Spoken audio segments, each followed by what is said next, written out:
las maras nos mataron en 30 años 120,000 personas. 120,000 personas a manos de las pandillas, de las maras. Y el último fin de semana, que fue el fin de semana negro, en el que ellos decretaron muerte a cualquier salvadoreño inocente, en menos de como en 36 horas nos mataron 83 salvadoreños inocentes. Ahora, dijiste algo que a mí me brincó, y con toda razón. Dices, los derechos del salvadoreño que trabaja, que le echa ganas, que quiere sacar adelante a sus hijos, que está todos los días al frente, que es padre o madre de familia, valen más que los derechos de estos criminales. Y es ahí en donde empieza la gran polémica, porque pues entendemos, pero no hay ninguna polémica, Luis, que todos tienen el mismo derecho, ¿no? A ver, dime, no tenemos el mismo derecho. No tenemos los mismos derechos. Salvadoreños, no teníamos. Te voy a explicar. Por ejemplo, tú te dices el derecho a la libertad de expresión. El lema de las maras era ver, oír y callar. Y miles de salvadoreños se callaban los abusos que ellos tenían, que ellos hacían. Las mujeres violadas, las personas asesinadas. Tú no podías ser testigo porque te mataban. Entonces, libertad de expresión en este país no había. ¿Por qué? Porque valían más los derechos de los criminales sobre el derecho a la libre expresión. Tú tenías derecho a libre tránsito. En este país tú no podías circular de una colonia, de un barrio a otro, porque te mataban simplemente por cruzarte la calle. Entonces, derecho de libre tránsito no había porque valía más el derecho de los criminales. Aquí no había derecho a la justicia porque era el palabrero, o sea, el jefe de la mara, quien decidía quién vivía o quién moría en la colonia y cómo moría, si lo decapitaban o lo descuartizaban. Aquí no había derecho a la libertad sexual reproductiva porque ellos decidían quién era la jaina o la esposa de ellos y la violaban o la mataban si no accedía. Es decir, aquí no se cumplían los derechos humanos de los salvadoreños trabajadores. Así que nosotros decidimos darle la vuelta y que los derechos de los criminales fueran por debajo del derecho de los buenos salvadoreños. Y te apuesto que eso es lo que quieren todos los latinoamericanos, incluyendo los mexicanos. Ya quieren que los derechos de los buenos mexicanos, los derechos de los mexicanos trabajadores valgan sobre el derecho de esas mafias que están controlando algunas zonas de su país, que vemos las noticias de que hay luto y dolor en la sociedad mexicana y que los buenos mexicanos se sienten indefensos. A ver, dime algo, ¿por qué no lo hicieron antes? No ustedes, o sea, entiendo que es un nuevo gobierno, es Bukele, pero ¿por qué no lo hicieron antes? ¿Están violentando ciertos derechos, ciertos procesos? Era difícil combatir a las maras, había un acuerdo político. ¿Por qué tuvieron que pasar 30 años y 130,000 muertos, contando los últimos 83 de ese fin de semana fatídico negro del cual nos cuentas? ¿Por qué tuvo que pasar tanto tiempo, Cristian? Fíjate, Luis, de que nosotros, si te fijas, la oposición, estos periódicos que han hecho negocio y lucro del dolor de las familias salvadoreñas, como El Faro, como Factum, y que tienen una red de réplicas en el país, en el Washington Post, en el New York Times, ellos no entienden de que el país que más defiende los derechos humanos es El Salvador, porque el principal derecho humano es el derecho a la vida, y aquí cada año 4.500 salvadoreños perdían la vida a manos de los maras. Cuando vos proteges el derecho a la vida, proteges el derecho al libre tránsito, proteges el derecho a la libre expresión. Todos los demás derechos parten del derecho a la vida. Solo el año pasado, con la decisión que nosotros tomamos con el régimen de excepción, salvamos 4.000 vidas y nos convertimos en el país más seguro de Centroamérica. Este año nosotros aspiramos a salvar más de 4.000 vidas y convertirnos en el país más seguro del continente. Y todos los años, si vos sumás 4.000 vidas más 4.000 vidas, en una década vas a tener 40.000 vidas salvadas. ¿Qué mejor ejemplo de protección a los derechos humanos que apostarle a proteger la vida de los salvadoreños inocentes? Porque de eso parten todos los demás derechos. Pero no, aquí se priorizaban y las ONGs, cuando mataban salvadoreños, no se pronunciaban. Cuando habían masacres de trabajadores, de hasta 11 trabajadores macheteados, que los cortaban literalmente a pedazos, nunca había un pronunciamiento de derechos humanos y esa gente inocente no tenía. Pero metes a estos monstruos a la cárcel y todos salen a decir que no cumple los derechos humanos El Salvador, cuando, te repito, nosotros lo que más hemos hecho es proteger los derechos humanos, porque el derecho humano fundamental es la vida. Una de las bases de los derechos humanos, lo entiendo así, está abierto, yo solo me tengo la pregunta, pues, Cristian, pero lo entiendo así, es que es el Estado el que protege los derechos humanos. Es decir, no podemos acusar a las pandillas de violentar derechos humanos, puesto que las pandillas no eran una autoridad. Aunque te entiendo perfectamente, Cristian, aquí en México de pronto parece que el narco es una autoridad en varios estados de la República. Igual aquí. Pero volviendo allá, otra de las obligaciones de lo complicado es que pues no puedes jugar de igual a igual, o sea, hay ciertos procesos. De ahí que yo quiero preguntarte, ¿cómo le hacen para detener a alguien y qué le hacen un juicio? O sea, ¿cómo lograron meter a tanta gente en la cárcel en tan poco tiempo? Fíjate que una de las ideas principales del presidente Nayib Bukele se llama Aikido. Aikido es una técnica de combate en el que usas la fuerza del otro para ganarle. Y la mayoría de pandilleros, la gran mayoría de pandilleros estaban tatuados. Y como no quiero que la oposición malinterprete mis palabras, se tatuaban las maras. O sea, se tatuaban Mara Salvatrucha, se tatuaban Barrio 18, se tatuaban el símbolo de pertenencia a las maras. Habían dos maras más pequeñas, la Mara Mao y la Mara Máquina. Pero la gran mayoría eran la Mara Salvatrucha y se tatuaban. No, aquí nadie ha sido capturado por tener un tatuaje artístico, por un tatuaje de la Hello Kitty o un tatuaje de mariposita. Nadie se puede haber ido preso. Yo tengo 5 tatuajes y aquí estoy. El punto es que se tatuaban la Mara Salvatrucha. Ellos se ponían la MS en el pecho para mostrar su poder. Y MS era de Mara Salvatrucha, no de María Santísima. Entonces, con eso ellos mostraban su poder y la gente cuando los veía le tenía miedo. ¿Qué es lo que hicimos nosotros? Fue una ley en el que todo que haya pertenecido o pertenezca a las pandillas y que tenga muestras de esos miembros de grupos de crimen organizado tuvieran 20 años de prisión. Ellos van a ir a juicio. A ellos se les va a hacer un juicio, se les va a seguir un juicio. Y se pretende también individualizar si han tenido participación en otros crímenes como asesinatos, extorsiones, violaciones. Pero ellos, el sistema judicial funciona exactamente igual para ellos. Lo único que le hemos quitado son los beneficios. Por ejemplo, si tú sos acusado de un crimen común y tú muestras buena conducta en la cárcel y todo lo demás, vos tenés beneficios, puedes salir antes. A los pandilleros se les quitó cualquier beneficio. Y eso es el sistema judicial. No está violando los derechos de nadie. Ustedes hicieron una ley, Cristian, a ver si lo entiendo bien. Ustedes hicieron una ley, o sea, en este gobierno, en esta legislatura, hicieron una ley en donde cualquiera que haya pertenecido a estas bandas criminales, por el hecho de pertenecer, se va 20 años a la cárcel. ¿Lo entiendo bien ahí? Así es. Ok. Así es. Ahora, para demostrar que pertenecieron, y sí, lo entiendo, o sea, la mayor parte están tatuados, pero pues no hay ahí un riesgo, o sea, se basan solamente en eso, en el tatuaje. Y te lo pregunto, a lo mejor pecando de leguleyo, de estas cosas del preciosismo jurídico. O sea, dicen, oye, ¿qué tal que era un actor? ¿Qué tal que le gustó la MS? ¿Qué tal que quería imitar a la Mara Salvatrucha? Argumentos que seguramente has escuchado. No pasan esos casos. Mira, tatuarse. Si vos te tatuabas MS o 18 y no eras parte de las maras, te mataban. Nadie tampoco andaba jugando a tatuarse MS. Y como te digo, no se tatuaban María Santísima. Ok.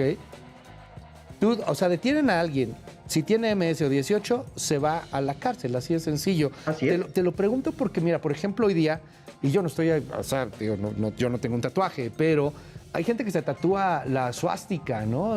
Nazi, por ejemplo, y hay gente que se tatúa cosas de odio. Entonces, híjole, este asunto no termina por ser muy vulnerable en cuanto a los derechos de una persona. A lo mejor por ahí vienen las críticas, Cristian. No, es que, mira, en este país los tatuajes, hay que distinguir una cosa. La gente aquí en El Salvador distinguía entre el tatuaje, que es un tatuaje como el que yo puedo andar con el nombre de mis hijos o todo, o el placazo. Y el placazo es el tatuaje alusivo a las maras. Placazo. Nadie se tatuaba nada de las maras si no pertenecía a ellos. Y esos placazos tenían significado. Muchos de los, por ejemplo, si se tatuaban una lágrima, significaban un asesinato que ellos habían cometido y eran medallas que ellos se guindaban. Si ellos también, digamos, habían participado en una pelea y que se había muerto un cómplice de ellos, se tatuaban el nombre y le llamaban el RIP. Se tatuaban 3 puntos también al entrar a las maras. Esos 3 puntos significan la cárcel, la muerte y el hospital. Solo esos son los 3 caminos de la mara. Entonces, ellos mismos no aceptan que no está la rehabilitación como camino. Mira, por ejemplo, el que están llevando ahí. Ese tiene tatuajes alusivos a su clica. Ahí tiene la 18 atrás. Ese era del barrio 18. ¿Me entiendes? Nadie se tatuaba 18 por los 18 diplomas que recibió de la universidad. Dime algo. Se tatuaban 18 porque pertenecían a la mara. ¿Cómo es el proceso? O sea, ¿cómo ha sido el proceso de alguno de estos hombres que vemos por ahí? O sea, llegaron, había una redada, los detienen, ¿cómo funciona? Mira, al principio fue muy fácil porque ya había inteligencia policial. Aquí lo que pasaba es que los capturaban, a los 3 días salían por falta de pruebas y salían a matar al que creían ellos que los había denunciado. Entonces muchos de ellos recogimos toda la inteligencia policial de los años anteriores, se verificaron todos los que tenían, los que estaban identificados ya como pandilleros, y esa fue la primera gran redada. De ahí la misma gente ha ido denunciando quiénes son pandilleros y te dicen, miren, este ha quedado en tal barrio, y tiene tal tatuaje en tal lado, lo vas, verificas, efectivamente ves que es miembro de las pandillas, te lo llevas. Tienen 15 días antes de comenzar, así como lo único que hemos hecho es ampliar de 3 a 15 días para que comience el proceso, y de ahí tienen, esto es importante, Luis, antes aquí, digamos, si vos comenzabas un proceso de pandillas, si a los 2 años el juez no había determinado la culpabilidad, salía libre. Pero nosotros cambiamos eso porque los pandilleros amenazaban a los jueces y les decía, usted tiene, lo único que tiene que hacer es esperar a los 2 años y no dar sentencia, y así va a salir libre el compañero. Entonces nosotros eliminamos eso.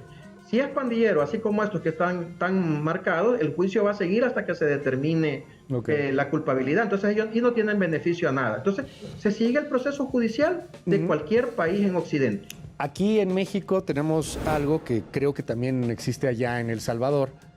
Le llaman el amparo, ¿no? O sea, uno puede ampararse ante la justicia federal, en el caso mexicano, y por lo regular se concede el amparo y una persona sale o sigue su proceso en libertad. Estoy viendo una lectura que dice algunos tatuajes son motivos de cárcel en El Salvador. No, vuelvo, repito, no es la Hello Kitty. Son los tatuajes alusivos a las maras. Ok. Por aquí nadie se ha detenido por un tatuaje artístico. A ver. Sí, por la pleca que ahí veo que es algunos tatuajes, claro. Si lo entiendes, así vos decís aquí, haciendo referencia. Se tatuó Van Cerrado si se fue preso, pues. Sí, o sea, haciendo referencia por la identificación de la mara. Pero dime algo, Cristian, o sea, repito la pregunta a lo que iba. Aquí en México tenemos esta cosa rara, o sea, no es una cosa rara, es una cosa básica en la ley que se llama el amparo, ¿no? La defensa, apelar a otras instancias, etcétera. Allá en El Salvador no hay pandilleros que se estén amparando, por decirlo de alguna manera, o también eso se removió dentro de estos nuevos procesos de justicia. Aquí no hay, para las maras, no hay ningún amparo, no hay ninguna salida judicial. Lo único que deben de hacer es enfrentarse a la justicia. Y ya saben ellos el destino. Por el solo hecho de pertenecer a las pandillas, son 20 años de cárcel. Es lo mismo que haría Estados Unidos contra Al Qaeda, es lo mismo que haría Francia contra el ISIS, es lo mismo que haría España contra el ETA. Nosotros estamos decididos a luchar contra el crimen organizado que nos tenía de rodillas en este país. Oye, ¿cómo lo ha tomado la gente en El Salvador? Porque veo los niveles de popularidad del presidente y son brutales. O sea, Bukele está en estos momentos muy bien calificado por lo que se ve. Parece que la gente no está hablando necesariamente de violaciones de derechos humanos en El Salvador. Lo hablan en el extranjero, lo hablan organizaciones, lo hablan Luis, de otro lado. Esta entrevista que yo he tenido el privilegio de tener contigo, al contrario, no la tuviéramos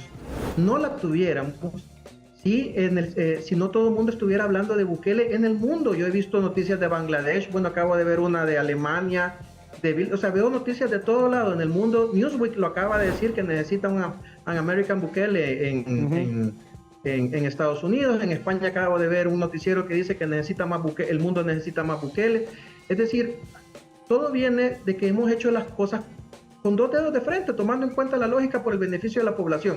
Y yo no te voy a decir la cifra yo, sino de las encuestas que aquí han salido. El régimen de excepción, que es el tema con el que hemos controlado las pandillas, tiene un 95% de aprobación. 95%. El presidente Bukele, acerca de cumplir 4 años de mandato y en medio de una crisis económica, tiene el 92% de aprobación.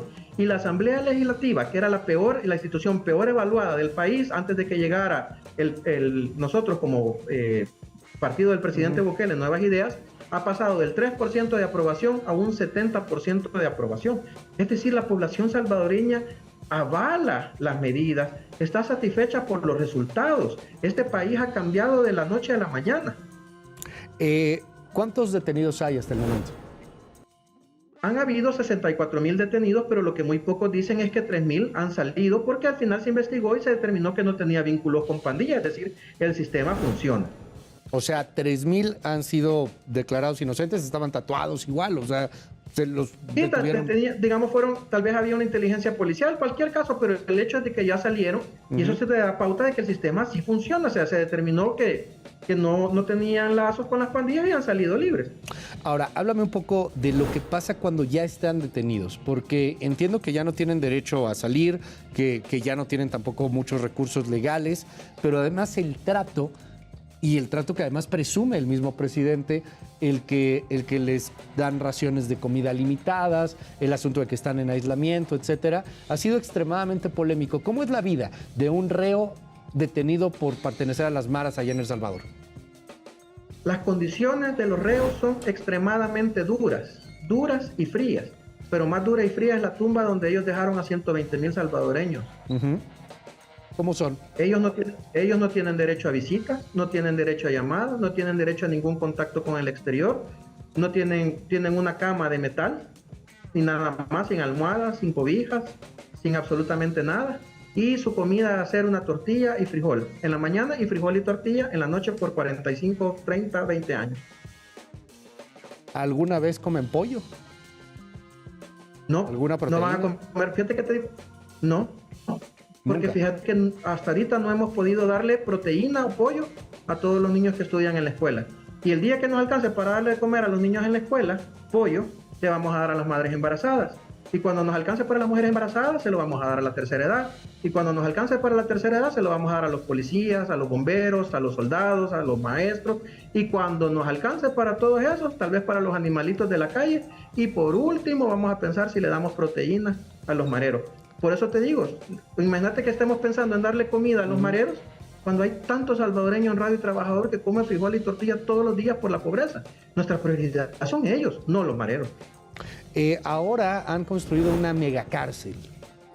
Se ha hablado de esta megacárcel en todo el mundo y entiendo que tiene una capacidad para 40,000 maras aproximadamente. 40.000 reos, sí. 40,000 reos. ¿Van a ir puros maras ahí a esa cárcel? Va a ser un centro de confinamiento de terroristas. Ahí no va a estar ningún reo común. Van a estar todos los acusados de pertenecer al crimen organizado, es decir, a las maras. Ok, ahí ya estrenaron esta cárcel, entiendo, Cristian. ¿Cómo fue? Cuéntanos un poco la creación, la construcción, etcétera.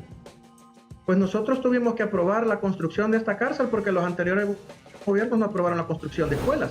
Si ellos hubieran invertido en educación, no tuviéramos que estar construyendo cárceles nosotros en este momento, pero construimos esta cárcel de emergencia para evitar el hacinamiento que había en otros centros y sacar las cárceles de las ciudades y ponerlo en condiciones más duras. Y ahorita ya tienen los primeros 2.000 reos, que la gran mayoría eran líderes de las pandillas. Ahí tienen esos que nos tenían de rodillas nosotros. Ahí está, miren, que lo están viendo. Esos nos tenían de rodillas nosotros, tenían de rodillas a la sociedad salvadoreña. Miren, ahora ¿quién está de rodillas? ¿Quién tiene miedo? No son los buenos salvadoreños, son estos criminales. ¿Cuántos quedan? ¿Cuánto queda para el régimen de excepción? ¿Cuándo terminará esto? Mira, nosotros estamos claros de que van a ser las autoridades de seguridad, nuestro Ministerio de Seguridad, nuestro Ministerio de Defensa, la inteligencia policial, que determinen cuándo ya estén las maras lo suficientemente debilitadas para que no haya una posibilidad de reestructuración de estos grupos de crimen. Y el día que nos digan eso, nosotros con gusto, pero mientras tanto el gobierno, el Ejecutivo, el gobierno del presidente Nayib Bukele nos siga solicitando a la Asamblea la prolongación del régimen de excepción, mi partido, Nuevas Ideas, yo soy el jefe de fracción, yo soy el jefe de los diputados de Nuevas Ideas. Lo sé. Mi partido va a seguir dando los votos de forma unánime para terminar esta plaga de una vez por todas. A ver, entiendo esto y entiendo también hasta la misma palabra que bueno, tiene que ver con la excepción. Este es un tema como un estado de excepción, es un estado militar, es un estado que se da en una situación de emergencia. Entiendo el asunto de los maras, todo lo que nos has contado, pero hay aquí una pregunta que viene muy desde el fondo del corazón. ¿No puede de pronto haber una tentación de un gobierno? Porque cuando hay un poder absoluto, de pronto también se puede corromper absolutamente. Cristian, ¿no podría después terminar haciendo algo así para todos los que no paguen impuestos, por ejemplo, haciendo algo así para todos los que violen, pero no vas a poder demostrar tan claramente si violaron o no. A lo mejor aquí está muy claro, son pandillas, el tema de los tatuajes que es ultra polémico, a lo mejor es un poco más sencillo, pero ¿no podría esto convertirse de pronto en un régimen ya no de excepción, sino más bien de regla, en donde la tentación de una mano dura se aplique para otro tipo de delitos? No, mira, primero sí hemos combatido a los evasores y le hemos mandado mensajes fuertes a los evasores. Esos grupos no vamos a hacer una ley donde vamos a meter a todos los empresarios presos, eso no, jamás va a pasar. Te digo, Pero o sea, sí, por citarte un ejemplo, pues, o sea, puede pasar sí, cualquier pero los carteristas, pero qué sé yo. No hay ninguna posibilidad, ajá. no hay ninguna posibilidad, Luis. Nuestra lucha no es. Aquí teníamos un enemigo definido muy claro, que eran las maras. No es un tema de abusar de nada ni del sistema, no hemos cambiado absolutamente nada del sistema judicial, simplemente la aplicación de la ley. Nosotros lo que buscamos es un Estado que cumpla y haga cumplir la ley como todos los latinoamericanos quieren. Fíjate, solo te voy a decir un sistema donde te dicen que prevalecen demasiado los derechos de esos criminales. Mira Estados Unidos como está ahora. No, y no son cifras inventadas por Cristian, son cifras que vos podés buscar en los informes del FBI. En Estados Unidos, ahora el epicentro mundial de las pandillas. El epicentro mundial de las pandillas ya no es El Salvador, sino Estados Unidos. Hay 1.6 millones de pandilleros repartidos en 33,000 pandillas en 40 estados del país. Y ese es el resultado de un sistema judicial que prevalece los derechos de los criminales sobre el derecho de la sociedad. De un Estado débil e incompetente que no puede resolver los problemas de la gente. Entonces, si Estados Unidos no toma medidas hoy, no tiene el valor ni la voluntad política de cambiar y de poner el derecho de los buenos estadounidenses sobre el de esta gente, dentro de poco esa gran potencia, que a nosotros no nos interesa que esté así, si para nosotros es un amigo y un gran aliado, pero si Estados Unidos no toma las medidas hoy, va a tener serios problemas en el futuro. Y cierro preguntándote, ¿qué le dices a México? Digo, hablaste de Estados Unidos, ¿qué le dices a México? ¿Qué le dices a un país como este? Igual, en donde hay mucha gente desesperada por lo que están haciendo los narcos, que por cierto no todos son tan fácilmente identificables como podrían ser los maras. Mira, la receta de aquí no se puede extrapolar a todos lados de manera tan fácil. Pero yo el único consejo, bueno, yo admiro el trabajo del presidente AMLO, creo mucho en él, pero lo único que le puedo decir es que escuche a los mexicanos. Y los mexicanos están cansados de que el sistema judicial, esos leguleyos jurídicos, favorezcan al criminal y no al mexicano que se parte la espalda trabajando día a día, que le hacen algo y que no tiene el valor de denunciar. Yo sé que el problema del narco es un problema transnacional gravísimo que involucra estructuras de crimen organizado probablemente mucho más grandes que las pandillas de El Salvador y que el centro financiero de esos narcos no está en México, sino en Estados Unidos. Así es. Pero alguna receta y en lo que los podamos ayudar a los legisladores mexicanos, con gusto, aquí estamos para que vengan a conocer el caso de El Salvador. Al presidente Bukele no se lo podemos prestar lastimosamente, pero nosotros podemos darle, digamos, algún consejo si ellos quisieran escuchar, y nosotros somos muy respetuosos con las decisiones que ustedes tomen, pero escuchen a los mexicanos, escuchen al mexicano de a pie. Eso es lo más importante. Ellos tienen la respuesta a esa crisis que ustedes están teniendo como país. Es Cristian Guevara, el líder de la fracción parlamentaria de Nuevas Ideas, es el partido de Nayib Bukele. Cristian, gracias por estos minutos aquí en Contracara, en Heraldo Televisión. Buenas noches. Gracias, Luis. Un gusto al pueblo mexicano. Saludos.